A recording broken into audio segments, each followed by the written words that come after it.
Hello guys, welcome back to my YouTube channel.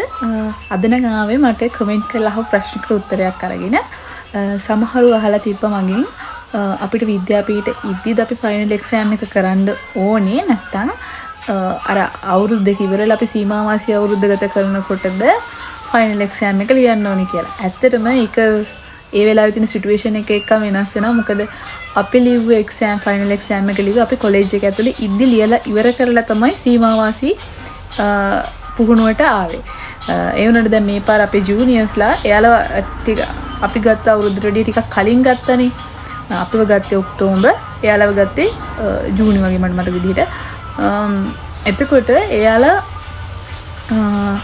ඒ නිසා එයාලට කලින් එයාලගේ සීමා වාසී පුහුණුවට යන්න වුණා. එතකොට එයාලට දැන් ෆයිනල් එක්සෑම් එක ලියන්න වෙන්නේ සීමා වාසී ඉන්න ගම.